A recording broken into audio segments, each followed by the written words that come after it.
एक ही रूम में 2 क्लास चलती है। उसमें 2 क्लास में से किसी क्लास में से जो हल्ला होता है वही पढ़ाई करने में परेशानी होती है। हमको हमें क्लास में पढ़ाने की 2 क्लास 1 क्लास बहुत ही हल्ला करता है और हमें पढ़ने में परेशानी होती है। एक रूम में हमारा बच्चा 2 क्लास चल रहा है। अब हमारा बच्चा ये पेशोपेश में है कि हमको टीचर कौन पढ़ा रही है, 5 वाली पढ़ा रही है कि 4th वाली पढ़ा रही है। ये सबसे बड़ी दुर्भाग्य है हमारे सारी क्षेत्र की। सो कंबाइंड क्लास करवा करके कर रहे हैं। परेशानी तो होती है, एक टीचर जब एक वर्ग में एक साइड में पढ़ाते हैं तो दूसरे साइड वाले टीचर को थोड़ा सा रुकना पड़ता है। तो अब तो इन्हीं कक्ष बचा हुआ है और इसी में 8 वर्ग तक का संचालन करना है। बहुत कड़ाई भी नहीं कर पाते हैं हम बच्चों को इसके चलते।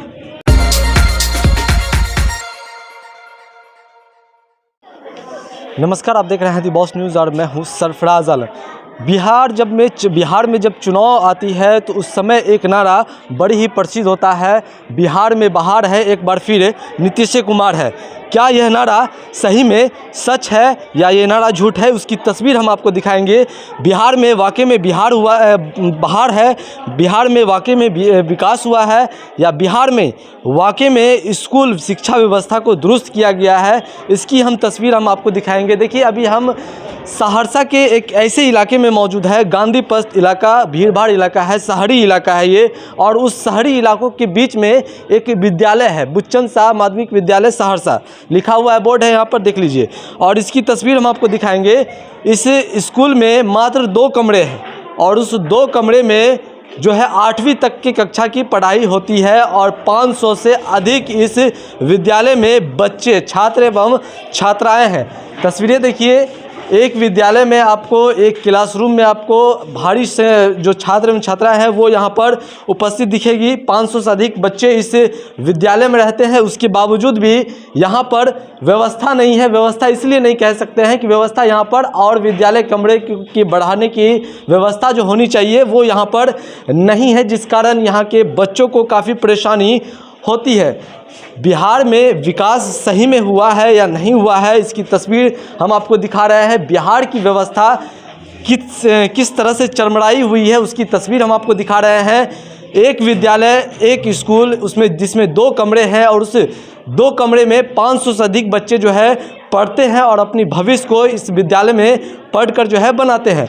लेकिन सवाल सिस्टम पर सवाल खड़ा हो रहा है, सवाल जो है व्यवस्था पर खड़ा हो रहा है। यहाँ पर बच्चे हैं उससे ही बात करेंगे और जो मैडम है उनसे ही बात करेंगे, जो शिक्षक है।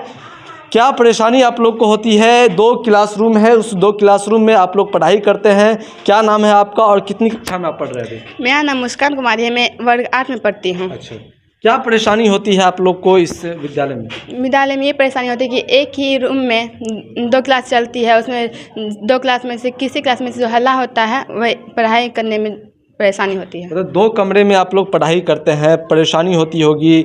देख रहे हैं कि एक क्लासरूम में 4-4 क्लास का पढ़ाई यहाँ पर किया जाता है। समझ में आता है आप लोगों को पढ़ाई करने में? यहाँ पर कुछ समझ में आता है पढ़ाई में?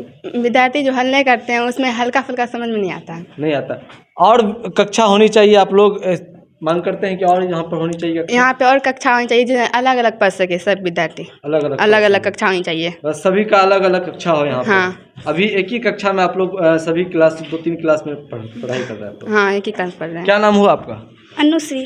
क्या परेशानी है आपको इस विद्यालय में? क्या क्या परेशानी हो रही है इसको लेकर? यहाँ पे एक बेंच में 4 विद्यार्थी बैठते हैं, विद्यार्थी बैठने में भी नहीं होता है। अच्छा, एक बेंच में 4। देखिए, सबसे बड़ी बात तो ये है कि देखिए साइज कितनी छोटी होगी इस बेंच डेस्क की, और इस बेंच डेस्क में जो है 4 से 5 छात्र जो है यहाँ पर बैठते हैं और पढ़ाई करते हैं। उसके बावजूद भी पदाधिकारी हो, जिला प्रशासन हो, शिक्षा पदाधिकारी हो या सरकार की सिस्टम हो, वो सभी यहाँ पर फेल नज़र आ रहा है, क्योंकि यहाँ पर व्यवस्था दिख नहीं रही है। दिख इसलिए नहीं रही है कि सरकार शिक्षा को लेकर, आगे बढ़ाने को लेकर बड़ी बड़ी दावे करते हैं, बड़ी बड़ी वादे करते हैं कि हमने शिक्षा व्यवस्था को बिहार में दुरुस्त किया है। ऐसे में क्या शिक्षा व्यवस्था दुरुस्त हुई है उसकी तस्वीर हम आपको दिखा रहे हैं। सरकार की क्या सिस्टम है उसकी तस्वीर हम आपको दिखा रहे हैं। किस तरह से बच्चे पढ़ाई करते हैं उसकी तस्वीर हम आपको दिखा रहे हैं। इसी मुद्दे पर क्या सीएम नीतीश कुमार हर एक चुनावी मुद्दे में वे इस तरह के नारे लगाते हैं और चुनावी माहौल में जो है वोट लेते हैं। सवाल ये भी है कि आखिरकार इन बच्चों का भविष्य इस तरह से बर्बाद हो रहा है, कहीं ना कहीं सिस्टम पर ये सवाल खड़ा कर रहा है। सिस्टम से सवाल ये है कि आखिरकार इन लोगों की व्यवस्था क्यों नहीं की गई। एक कमरे में ये लोग 3-4 कक्षा के जो पढ़ाई है वो इस कमरे में करते हैं। क्या नाम हुआ बाबू आपका? रवि कुमार सत्यम। किस क्लास में पढ़ते हैं? क्लास 7। और यहाँ पर कौन कौन सी क्लास चलती है? इस क्लास 1 2 1 2 7 मतलब 3 क्लास यहाँ पर चल रही है एक ही कक्षा में। एक बेंच डेस्क पे कितने बच्चे बैठते हैं? 4-5 बैठते हैं। तो परेशानी क्या होती है आप लोगों को यहाँ पर पढ़ने में?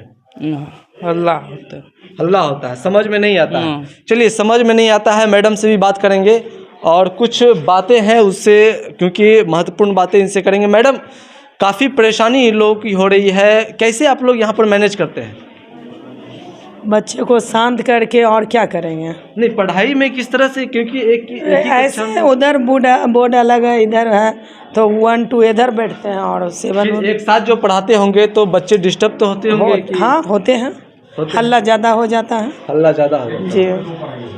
2 पढ़ाई होती है एक ही कक्षा में। हाँ, तो थोड़ा सा बच्चे लोग अच्छे से समझ नहीं पाते हैं, बहुत शांति कराने की ज़रूरत पड़ जाती है। मतलब समझ नहीं पाते हैं। चलिए, बच्चे समझ नहीं पाते हैं और बच्चे के भविष्य के साथ कहीं ना कहीं सरकार खिलवाड़ कर रही है। प्रधान अध्यापक जी मौजूद है, इनसे बात करेंगे और जानेंगे कि सर, चलिए बच्चे से भी बात कर लेते, उसके बाद हम प्रधान अध्यापक जी से बात करेंगे। बाबू, क्या नाम हुआ आपका? मेरा नाम चाहत परवीन है, मैं वर्ग 6 की छात्रा हूँ। क्या परेशानी आपको इस विद्यालय में होती है? हमें क्लास में पढ़ाने की 2 क्लास, एक क्लास बहुत ही हल्ला करता है और हमें पढ़ने में परेशानी होती है। समझ में आता है कुछ आप लोगों को जो पढ़ाते हैं टीचर? जब क्लास शांत रहता है तो समझ में आता, वरना हल्ला होता तो नहीं समझ में आता। समझ में नहीं आता उसके बाद। तो पढ़ाई आप लोग एग्ज़ाम के समय में आप लोग किस तरह से एग्ज़ाम देते हैं? जब समझ में नहीं आता है तो किस तरह से एग्ज़ाम देते हैं? कैसा पढ़ाई आप लोगों को ठीक तरह से समझ में आती है कक्षा में? जो टीचर वगैरह से पढ़ाते हैं समझ में आती है, लेकिन भीड़ काफ़ी होती है इसलिए नहीं आती। चलिए, भीड़ काफ़ी होती है इसलिए नहीं आते हैं और प्रधान अध्यापक जी मौजूद है, इनसे बात करेंगे। सर, इधर इस साइड थोड़ा, ये परेशानी काफ़ी है। 2 कक्षा में बच्चे पढ़ाई कर रहे हैं, 500 से अधिक बच्चे यहाँ पर मौजूद हैं। कैसे आप लोग मेंटेन करते हैं और आगे वरीय अधिकारी से किस तरह से आप लोग बात चलाएं हैं इसको लेकर? मेंटेन तो हम लोग जो है ना सो कंबाइंड क्लास करवा करके कर रहे हैं। परेशानी तो होती है, एक टीचर जब एक वर्ग में एक साइड में पढ़ाते हैं तो दूसरे साइड वाले टीचर को थोड़ा सा रुकना पड़ता है, ऐसा व्यवस्था की है हम लोग। और हम लोग सरकार से यही प्रे करेंगे, यह मिडल में अवस्थित है, यह जो है सो शहर के एकदम मध्य में अवस्थित है और साथ ही साथ जो थोड़ा सा पिछड़ा वर्ग से ज़्यादा बच्चे आते हैं यहाँ पर। तो अगर यहाँ पर हम तो यही प्रे करेंगे कि एक हाई स्कूल में इसको कन्वर्ट कर दीजिए। हाई स्कूल में कन्वर्सेशन से पहले इंफ्रास्ट्रक्चर ज़रूर दुरुस्त हो जाए, जो बच्चे कम से कम अपने अपने वर्ग में बैठे, उनको जो उचित उसके विकास का साधन है वो मुहैया हो। आप बोल रहे हैं कि जो उच्च में है उसको कन्वर्ट, लेकिन सबसे बड़ी यहाँ पर समस्या ये है कि क्लासरूम नहीं है। सबसे बड़ी समस्या है क्लासरूम नहीं है। तो इसको लेकर आपने बातचीत की है? हाँ, विभाग को पदाधिकारी का भी इंस्पेक्शन होते रहता है, वो लोग भी देखते हैं। जैसे एक कोरोना से पहले ये इधर वाला जो है ठीक ठाक था, तो हमारा वर्क चल रहा था। कोरोना के बाद ये पूरा डैमेज हो गया है, तो अब तो इन्हीं कक्ष बचा हुआ है, इसी में 8 वर्ग तक का संचालन करना है।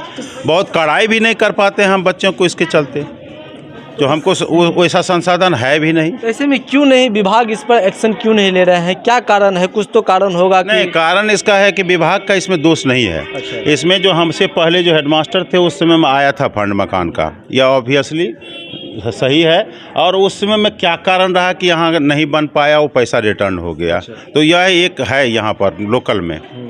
तो अब हम तो यही प्रे करेंगे, जो भी बीत गई सो बात गई। अब कम से कम बच्चों को देखते हुए, उसके भविष्य को देखते हुए, साथ ही साथ सर पढ़ता होगा सर, जिस तरह से क्लास चल रही है, कंबाइंड क्लास जब चलता है तो उसमें थोड़ा सा विषय पर जाने में दिक्कतदारी होती है कि बच्चे के भविष्य के साथ यहाँ पर बच्चों के भविष्य के लिए तो कम से कम एक वर्ग कक्षा अलग अलग वर्ग के लिए होनी ही चाहिए। ये तो निश्चित है। साथ ही साथ एक चीज़ और है कि यहाँ पर हमारा 6 से 8 वर्ग में एक भी शिक्षक नहीं है। 6 से 8 कक्षा के लिए जो नियोजन होता है वो नहीं है। हम जो विभाग में पता किए हुए हैं उसमें यह भी है कि बुच्चन शाह के लिए अलॉट भी नहीं है 6 to 8 में। तो जबकि यह बहुत पुराना स्कूल है, शहर के मध्य में है और हमको लगता है कि सहरसा में बहुत पुराना स्कूल है, 1961 से एस्टेब्लिश्ड है ये। तो यहाँ पर नहीं है, ये भी एक आश्चर्य की बात है। तो सर 8वीं कक्षा के छात्र कैसे पढ़ते हैं यहाँ पर? हम जब लोग शिक्षक मैनेज करके पढ़ाते हैं, जैसे हम अपने हमारे यहाँ तो जो टीचर लोग हैं एमए पास हैं, बीए पास हैं, तो पढ़ाने के लिए तो पढ़ाते हैं, लेकिन उस विषय का एक स्पेशलिस्ट जब सरकार दे रही है तो मेरे यहाँ भी मिलना चाहिए। जब सरकार की योजना है जो 6 to 8 को पढ़ाने के लिए गणित का अलग टीचर, साइंस का अलग टीचर या सोशल का अलग टीचर, लिटरेचर का अलग टीचर होगा, तो फिर वो व्यवस्था में हमको भी मिलना चाहिए ना। हमको भी मिलना चाहिए। हाँ, तब ना बच्चा का समुचित डेवलपमेंट हम कर पाएंगे। हम तो जो भी पढ़े लिखे हैं महिला सब, हमारी शिक्षिका या शिक्षक, उसी से एडजस्टमेंट करवाते हैं। क्या नाम है सर आपका? विद्यानंद झा। देखिए, सबसे बड़ी बात यह है कि ये गांव कस्बे की तस्वीर हम आपको नहीं दिखा रहे हैं, शहर के बीचों बीच की ये तस्वीर हम आपको दिखा रहे हैं, जो कहीं ना कहीं सरकार के सिस्टम और अधिकारियों पर कई सवाल खड़े कर रहे हैं। यहाँ पर कुछ गार्जियनशिप है, जो बच्चे के गार्जियन हैं उनसे ही बात करेंगे। व्यवस्था यहाँ पर आप लोगों ने देख ही लिया किस तरह की व्यवस्था है, कैसे आप अपने बच्चों को यहाँ पर पढ़ाने के लिए भेजते हैं और क्या परेशानी होती है? एक तो मजबूरी है हमारी कि हमारे वार्ड में, हमारे समाज के बीच में ये, और सबसे खास बात क्या है कि ये शहर के बीच मध्य में है, और शहरी क्षेत्र में रहने के बावजूद भी बुनियादी ढांचा जो है वो नारारद है, कुछ नहीं है। एक रूम में हमारा बच्चा 2 क्लास चल रहा है। अब हमारा बच्चा ये पेशोपेश में है कि हमको टीचर कौन पढ़ा रही है, 5 वाली पढ़ा रही है कि 4th वाली पढ़ा रही है। ये सबसे बड़ी दुर्भाग्य है हमारे शहरी क्षेत्र की, कि एक क्लास में 2 क्लास चल रहा है, एक रूम में 2 क्लास चल रहा है। आप मानते हैं कि बच्चों के भविष्य के साथ सरकार खिलवाड़ कर रही है? ये बच्चों के साथ खिलवाड़ ही कर रही है क्या? उसके जीवन को नर्क बना रही है ये सरकार। और शिक्षा के नाम पर जो नारा दिया जा रहा है कि हर घर शिक्षा, हर घर नारी को शिक्षा देंगे, हमें नहीं लग रहा है कि इस तरीके का, जब शहरी क्षेत्र में इस तरीके का देखने को मिल रहा है तो देहाती क्षेत्र में क्या होगा? ये तो आपके सामने में मौजूद है। हम चाहेंगे आपके माध्यम से कि सरकार तक और शिक्षा विभाग तक ये बात पहुँचे और जल्द से जल्द इस ओर कदम उठाकर कैमरे का जो है नया जो है। चलिए, कहीं ना कहीं सिस्टम पर सवाल है, अधिकारियों पर सवाल है, सरकार पर सवाल है कि आखिरकार बच्चों के साथ इस तरह से खिलवाड़ करना कहीं ना कहीं बच्चों के भविष्य की बर्बादी की ओर ले जाना। सवाल अनेकों है, ज़रूरत है अधिकारियों को संज्ञान लेना, ज़रूरत है सरकार को इस मामले पर संज्ञान लेना, ताकि बच्चे का भविष्य सुधर सके और बच्चे अच्छे से पढ़ लिख कर जो है बच्चे अपने भविष्य को सुधार सके, जिसको लेकर सरकार को ज़रूरत है कार्रवाई करने की, ज़रूरत है यहाँ पर कक्षा बढ़ाने की, ताकि बच्चे आराम से यहाँ पर पढ़ सके। लेकिन तस्वीर देखने के बाद सवाल देखिए यही है कि सरकार का जो सिस्टम है कहीं ना कहीं यहाँ पर फैल नज़र आ रहा है। चुनावी मुद्दा, हर एक चुनावी मुद्दा में बिहार में विकास है और बिहार में बहार है को लेकर जो है नारे लगाए जाते हैं, और सवाल ये भी है कि बच्चों के भविष्य के साथ खिलवाड़ किया जाता है। क्या नाम हुआ आपका? मेरा नाम अमृता कुमारी है, मैं वर्ग 6 की छात्रा हूँ। तो टीचर आते हैं आपके कक्षा के, जो टीचर है वो आते हैं पढ़ने के लिए? हाँ आते हैं, लेकिन पढ़ाई में इतना डिस्टर्ब होता है ना, बच्चा लोग इतना हल्ला करता है, करवे करता है। पढ़ाई नहीं कर पाते आप लोग ठीक तरह से? नहीं, ठीक तरह से नहीं कर पाते हैं। मतलब आप लोग जो आते हैं यहाँ पर पढ़ाई करने के लिए, तो भारी भीड़ रहती होगी बच्चों सबका। एक बेंच पे कितने लोग बैठते हैं? एक बेंच पे 5 आदमी बैठते हैं। 5 आदमी बैठते हैं, तो पढ़ाई डिस्टर्ब होती है इन लोगों को? हाँ बहुत। अब बैठने का जगह भी नहीं होता है। बैठने का जगह नहीं होता है। क्या मांग करते हैं आपसे? हम लोग मांग करते हैं कि एक क्लास बना दिया जाए, ताकि एक बच्चा उस क्लास में सिर्फ एक ही क्लास का बच्चा रहे, दूसरे क्लास का बच्चा नहीं रहे। चलिए, कहीं ना कहीं सवाल अनेकों है, सवाल सिस्टम पर भी है, सवाल प्रशासन पर भी है, सवाल शिक्षा पदाधिकारी पर भी है। ज़रूरत है कार्रवाई करने की, ज़रूरत है सरकार को संज्ञान में लेने की, ताकि बच्चों का भविष्य सुधर सके। कहीं ना कहीं यह तस्वीर कहीं ना कहीं सरकार की व्यवस्था की पोल खोल रही है।